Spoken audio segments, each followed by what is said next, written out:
BC आवाज Motilal Oswal studio में आपका स्वागत है। नमस्कार, मैं हूं आपके साथ आशीष चतुर्वेदी और आप देख रहे हैं मिड कैप मंत्रा। चलिए शो की शुरुआत करते हैं बड़ी हेडलाइंस के साथ।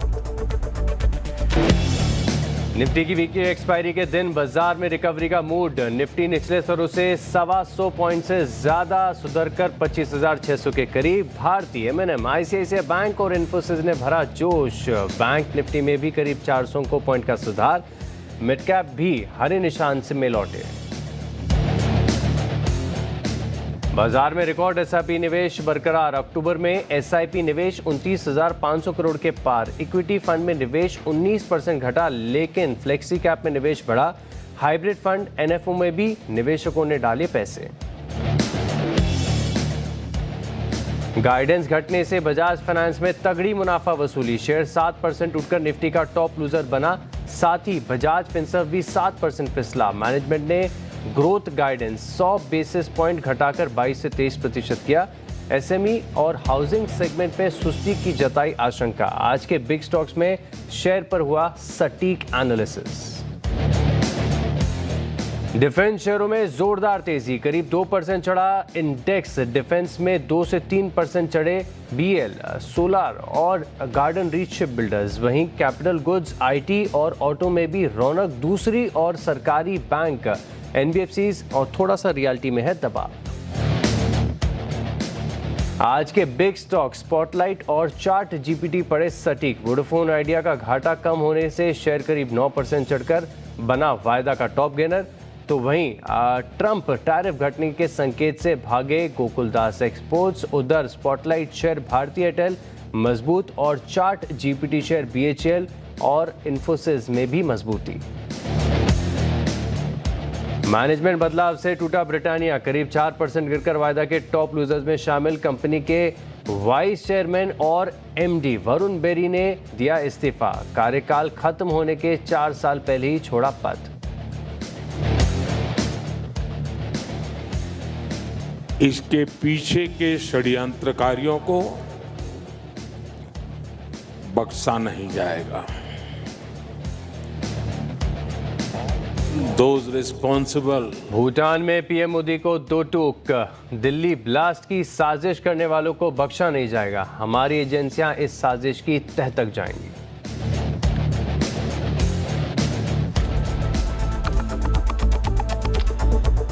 नमस्कार, मैं हूं आपके साथ आशीष चतुर्वेदी और चलिए शो की शुरुआत करते हैं मार्केट के एक चेक के साथ। स्लाइट रिकवरी आपको देखने को मिली थी, लेकिन फिर से फिजल आउट होता नजर आ रहा है। बिल्कुल सपाट है और आज वीकली एक्सपायरी है।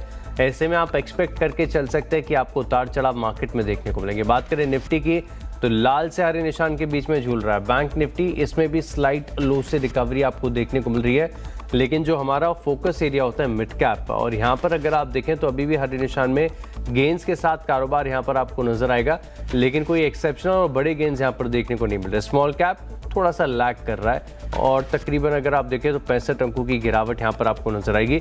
एक बार समझ लेते हैं कि पूरे मार्केट की स्थिति क्या है, कितने शेयरों में खरीदारी है, कितने शेयरों में गिरावट आपको देखने को मिल रही है। तो जो एडवांस और डिक्लाइन के आंकड़े क्लियरली बेरिश साइड पर आपको इशारा कर रहे हैं, जहां पर 1682 शेयर ऐसे हैं जहां पर गिरावट के साथ आपको कामकाज नजर आएगा और 1168 ऐसे हैं जहां पर आपको खरीदारी देखने को मिल रही है। जो गिरने वाले शेयर हैं इनका पड़ला फिलहाल के लिए अगर आप देखें तो भारी पड़ता हुआ नजर आ रहा है। लेकिन ऐसे मार्केट में क्या करना चाहिए, कौन से स्टॉक्स आप रखेंगे रडार पर, बताने के लिए हमारे साथ जुड़ रहे हैं निर्मल बैंक सिक्योरिटीज के नीरव छेड़ा। नीरव जी, शो में स्वागत है आपका। काफी दिनों के बाद बातचीत हो रही है। सर, कैसे देख रहे हैं मार्केट के इस एक्शन को? निफ्टी वीकली एक्सपायरी से पहले थोड़ा सा नर्वस लग रहा है। बैंक निफ्टी क्या ट्रेंड कहता है? Good afternoon Ashish ji, good to see you too. काफी दिन हो गए एक्चुअली। यस, देखिए निफ्टी की अगर बात करें तो आई बिलीव एक अच्छा बुलिश ट्रेंड चल रहा है। बस बीच में 3-4 दिन हमने देखा कि फ्रॉम 26,200 नीचे आया है। 25,500 एक बहुत इंपॉर्टेंट लेवल है, वहां से ही बाउंस खाया है निफ्टी ने। डेफिनेटली बिलीव यहाँ से अच्छी बाइंग आ सकती है। ऑल द अदर पैरामीटर्स वो भी अभी पॉजिटिव हैं, तो मेरे हिसाब से यहाँ से बाइंग बन सकती है। रिस्क रिवॉर्ड काफी फेवरेबल है। करंट लेवल से आप फ्यूचर बाय करके चल सकते हैं। 25,520 का बहुत बढ़िया सपोर्ट है फ्यूचर्स में, वो आप स्टॉप लॉस बना के चल सकते हैं। और ऊपर में अराउंड 26,000 तक के पहले टारगेट निफ्टी में आ सकते हैं, प्रॉबेबली काफी जल्द आ सकता है निफ्टी में ये टारगेट। सो डेफिनेटली बिलीव यहाँ से बाइंग करनी चाहिए। Bank Nifty has been the stronger of the two indices और काफी अच्छा रन अप आया, ऑल टाइम हाइस के ऊपर भी गया, मगर उसके बाद में एक फ्लैग काइंड ऑफ फॉर्मेशन बन रहा है, कंसोलिडेशन पैटर्न है। तो अभी के लिए वो एक रेंज में रहेगा ऐसा लग रहा है। बैंक निफ्टी नीचे में अराउंड 57,800 और ऊपर में अराउंड 58,500 फ्यूचर लेवल्स, यही रेंज में थोड़े दिन और रह सकता है। सो आई वुड सजेस्ट कि अभी के लिए आप निफ्टी बाय करके चल सकते हैं। एक बार 58,500 के ऊपर चले जाता है बैंक निफ्टी फ्यूचर्स में, उसके बाद में आप वापस बैंक निफ्टी भी खरीद सकते हैं। ऑल राइट, तो बैंक निफ्टी एक अहम लेवल है, इसे पार करने के बाद ज़्यादा अट्रैक्टिव हो जाएगा। फिलहाल के लिए अगर आप देखें तो निफ्टी का जो ट्रेंड है मोर और लेस पॉजिटिव साइड पर ही आपको नजर आएगा। लेकिन सर स्टॉक्स में ज़बरदस्त एक्शन देखने को मिल रहा है, काफ़ी सारे सेक्टर्स ऐसे हैं जहां पर भरपूर एक्शन है। आप बताइए कि आपकी फोकस लिस्ट और रडार पर कौन से स्टॉक्स हैं आज? या तो देखिए, काफी समय बाद में औरो फार्मा में एक बहुत बढ़िया ब्रेकआउट आया है और this has been a longer term breakout. So I believe कि यहाँ से अच्छा रन अप आ सकता है। तो औरो फार्मा आप खरीद के चल सकते हैं 1145 के स्टॉप लॉस के साथ में। ऊपर में अराउंड 1220 तक के टारगेट्स इसमें नजर आ सकते हैं। दूसरा जो स्टॉक है एक्चुअली वो है HDFC लाइफ। लाइफ के अगर लाइफ इंश्योरेंस स्टॉक्स भी देखें तो काफी बढ़िया कर रहे हैं और काफी समय बाद में एक ब्रेकआउट दिया है। HDFC लाइफ ने भी एक फॉलिंग ट्रेंड लाइन का और 50-डे मूविंग एवरेज के भी ऊपर गया है। आई बिलीव करंट लेवल से HDFC लाइफ भी खरीद के चल सकते हैं। 748 के स्टॉप लॉस के साथ में आप इसमें बाइंग कर सकते हैं। ऊपर में 785 के टारगेट रहेंगे। ऑल राइट, तो फिलहाल के लिए अगर आप देखें तो एक तो औरबिंदो फार्मा है, बढ़िया टेक्निकल स्ट्रक्चर के चलते स्टॉक में आपको एक्शन नजर आ रहा है। टारगेट और स्टॉप लॉस आ रहा है, देखिए स्क्रीन पर 1220 रुपये के करीब का टारगेट है और स्टॉप लॉस है 1145 रुपये का। वहीं अगर आप देखें तो HDFC लाइफ ये भी एक स्टॉक ऐसा है जो बड़ा अट्रैक्टिव है और यहाँ पर खरीदारी आप करके चल सकते हैं। बेशक 785 रुपये के करीब का टारगेट है और 748 रुपये का इन स्तरों पर आपको लगाना चाहिए स्टॉप लॉस। लेकिन चलिए अब बढ़ते हैं शो में आगे और बात करते हैं मिड कैप स्टॉक्स की, जहां पर सबसे ज़्यादा एक्शन आपको देखने को मिल रहा है। वो फोकस लिस्ट आपके सामने फिलहाल स्क्रीन पर आएगी। तो मिड कैप में फिलहाल अगर आप देखें तो फ्लैटिश ट्रेंड है, लेकिन IT स्टॉक्स में आप देखें तो ज़बरदस्त एक्शन आपको नजर आएगा। चाहे लेटेंट व्यू है, मैस्टेक है, न्यूजेन सॉफ्टवेयर है, यहाँ पर अगर आप देखें तो आपको ज़बरदस्त तेज़ी देखने को मिल रही है। लेकिन लेटेंट व्यू ये स्टॉक ऐसा है जो फिलहाल के लिए काफ़ी बढ़िया मूव के साथ कारोबार करता हुआ नजर आएगा। इसके अलावा अगर आप देखें तो कुछ और इंटरेस्टिंग पैक्स ऐसे हैं पूरे मार्केट में जहां पर आपको एक्शन नजर आ रहा है। एक तो पूरा फिशरीज का सेगमेंट है, इनफैक्ट एपेक्स फ्रोजन फूड के लिए तो क्योंकि जो ट्रंप की तरफ से बयान आए थे इसका भी एक इम्पैक्ट और लगातार दूसरा दिन है बड़ी तेजी का। अब तो गेन्स एक्सटेंड हो गए, 9% ऊपर फिलहाल के लिए स्टॉक कारोबार करता हुआ नजर आ रहा है। इसके अलावा अगर आप बात करें तो जहां पर आपको बढ़िया एक्शन नजर आएगा वो है नतीजों वाले स्टॉक्स और इसमें आप देखें बड़ी इंटरेस्टिंग लिस्ट है। सिरमा SGS यहाँ पर 4.5% की तेजी, ब्रोकरेज हाउस का भी व्यू काफ़ी अच्छा था। त्रिवेणी टर्बाइन साल दर साल नतीजे इतने अट्रैक्टिव नजर नहीं आ रहे थे, लेकिन स्टॉक थोड़ा सा ऑफ आइज हुआ है, अभी भी 2% ऊपर। और KEC इंटरनेशनल लगातार अच्छे गेंस है, ये भी थोड़ा सा ऑफ आया है, लेकिन 3-3.5% की तेजी है। लेकिन बात करें ओवरऑल बढ़ने वाले शेयरों की तो नाल्को लगातार दूसरा दिन है बड़ी तेजी का। BHEL ये स्टॉक हमने आपको आइडेंटिफाई करके बताया और वोडाफोन आइडिया घाटा घटने के चक्कर में 8% की बड़ी तेजी शुरुआती सत्र से यहाँ पर देखने को मिल रही। हिताची एनर्जी ये भी स्टॉक ऐसा है जो आउट परफॉर्मिंग। वहीं वोल्टास लगातार दूसरा दिन कमजोरी का। L&T फाइनेंस ऑफ आइज हुआ है, मुनाफा वसूली यहाँ पर देखने को मिली। EU स्मॉल फाइनेंस बैंक थोड़ा सा कमजोर और हुडको यहाँ पर भी हम बात करेंगे 3 से लेकर 3.5% की गिरावट इस स्टॉक में फिलहाल के लिए नजर आ रही है। लेकिन अब बढ़ते हैं आगे और इस वक्त सबसे बड़ी खबरों में से एक है जो एम्फी की तरफ से डेटा निकल कर आया है अक्टूबर महीने का। ये डेटा दरअसल क्या बता रहा है, मार्केट में जो निवेशक है कहाँ सबसे ज़्यादा निवेश कर रहे हैं, SIP के जो ट्रेंड्स हैं क्या कह रहे हैं, आपसे समझते हैं विस्तार से। और मेरे सहयोगी यतिन मोहता है हमारे साथ। यतिन, SIP का ट्रेंड तो बिल्कुल बरकरार देखने को मिल रहा है, क्या किया निवेशकों ने अक्टूबर में?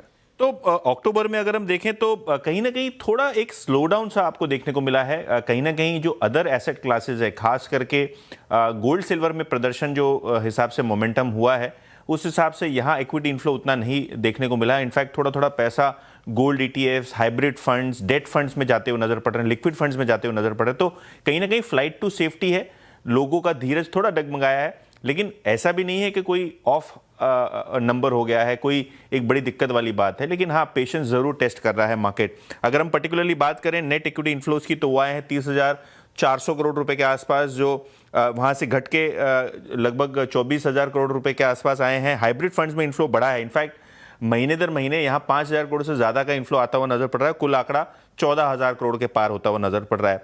गोल्ड ETF में चीज़ें स्टेबल हैं, 7,700 करोड़ रुपए का इन्फ्लो है, तो गोल्ड का जो लव है इंडियंस का वो यहाँ बरकरार होता हुआ नजर पड़ रहा है। हालांकि लार्ज कैप फंड्स में आपको फंड इन्फ्लो 2300 करोड़ से घट के 900 करोड़, स्मॉल कैप में 4,363 करोड़ से घट के 3,400 करोड़ रुपए के आसपास, और मिड कैप में भी एक डिसेलरेशन देखा है। इनफैक्ट 5,000 करोड़ था पिछले हफ्ते का महीने का इन्फ्लो, और वो घट के लगभग 3,400 करोड़ रुपए के आसपास आया, और न्यू फंड इन्फ्लो लगभग 1,950 करोड़ से बढ़ के 6,000 करोड़ रुपए होता हुआ नजर पड़ रहा है। लेकिन AUM की बात करते हैं, और आपके स्क्रीन पे आपको बार चार्ट दिखाई देगा। यहाँ AUM ग्रोथ लगभग 80 लाख करोड़ रुपए के आसपास पहुंचता हुआ नजर पड़ रहा है। जहां तक कि SIP का इन्फ्लो का सवाल है, ये धीरे धीरे बढ़ के लगभग 29,500 करोड़ के आसपास आता हुआ नजर पड़ रहा है। और अगर हम लार्ज कैप और मिड कैप फंड्स की बात करें तो यहाँ थोड़ा थोड़ा आपको ऑफ लंपी इन्वेस्टमेंट्स देखने को मिल रहा है, यहाँ थोड़ा बहुत प्रेशर है। लेकिन ओवरऑल SIP का नंबर स्टेबल है। गोल्ड और लिक्विड फंड्स में आपको ज्यादा पैसा इस महीने जाता हुआ नजर पड़ रहा है। ऑल राइट, तो फिलहाल के लिए अगर आप देखें तो निवेशकों ने गोल्ड को और दूसरे हाइब्रिड फंड्स हैं इन्हें थोड़ा सा फोकस ज़्यादा दिया। शुक्रिया यतिन हमारे साथ जुड़ने के लिए और विस्तार से डेटा हमें एक्सप्लेन करने के लिए। चलिए अब बढ़ेंगे शो में आगे, और अगले कुछ साल तक MF इंडस्ट्री की ग्रोथ जारी रहेगी, और ये कहना है कोटक AMC के CIO हर्षा उपाध्याय का। CNBC आवाज़ के स्पेशल शो आवाज़ म्यूचुअल फंड में हर्षा ने कहा कि इक्विटी फंड्स में निवेश आगे भी जोरदार रहेगा। अगले 3 से 5 साल के हिसाब से अगर आप देखें तो SIP में निवेश बढ़ने वाला है। चलिए सुनते हैं।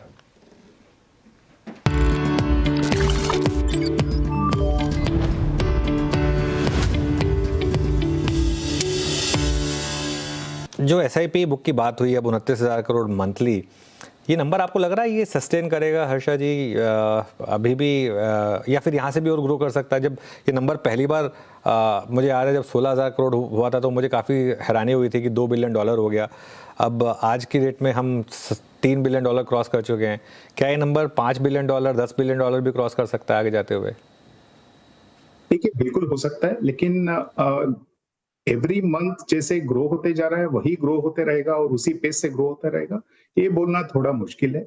लेकिन हमारा मानना ये है कि जो भी निवेशक हैं जो 3-5 साल का मार्केट साइकिल देख चुके हैं, वो शायद SIP एक हैबिट बन चुका है, और उनको ये भी समझ में आ गया कि long term wealth creation SIP के रूट से जाते हैं तो बहुत ही आसान से वोलेटिलिटी को भी मैनेज हो सकता है। तो वो शायद ही एक साइडवेज मार्केट में या एक करेक्शन में शायद वो इतना डरेंगे नहीं। लेकिन हो सकता है अगर कोई पिछले कुछ साल के रिटर्न्स को देख के आ रहे हैं और उनका होराइजन भी बहुत ही कम है, तो एक साइडवेज मार्केट में या थोड़ा बहुत करेक्शन में उनका शायद थोड़ा डिसअपॉइंटमेंट हो सकता है। तो इसीलिए लगता है कि अगर 100 लोग नए आ रहे हैं तो शायद हो सकता है उसमें से कुछ प्रतिशत लोग निराश हो सकते हैं अगर मार्केट्स के एक्सपेक्टेड रिटर्न्स उतने नहीं रहे। जरूर वहां पे थोड़ा बहुत ऊपर नीचे आपको मंथली इन्फ्लोस में दिखाई दे सकता है, लेकिन अगर आप अगले 3 साल का 5 साल का ट्रेंड रेट देखेंगे तो हमें लगता है कि यहाँ से बहुत आगे हम जाएंगे in terms of monthly input number. But ये बोलना बहुत मुश्किल है कि हर महीने 200 करोड़ 500 करोड़ इंक्रीज होते ही रहेगा, वो बोलना तो बहुत मुश्किल है। लेकिन जरूर ऐसे लगता है कि अगर आप 3 साल के बाद यही विषय पे अगर डिस्कशन कर रहे होंगे तो डेफिनेटली वो 30,000 से बहुत अलग नंबर आपको दिखाई दे रहा होगा।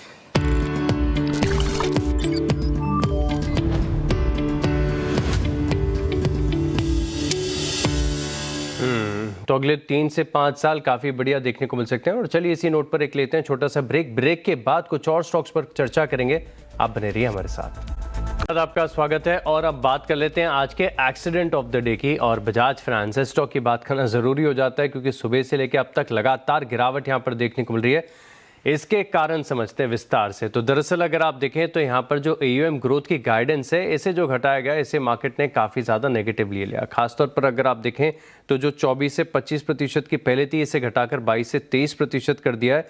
अब ये कह रहे कि जो क्रेडिट कॉस्ट है इसमें थोड़ा सा एलिवेशन यहाँ पर आपको देखने को मिल सकता है, खासतौर पर 2 व्हीलर 3 व्हीलर्स और MSME पोर्टफोलियो में।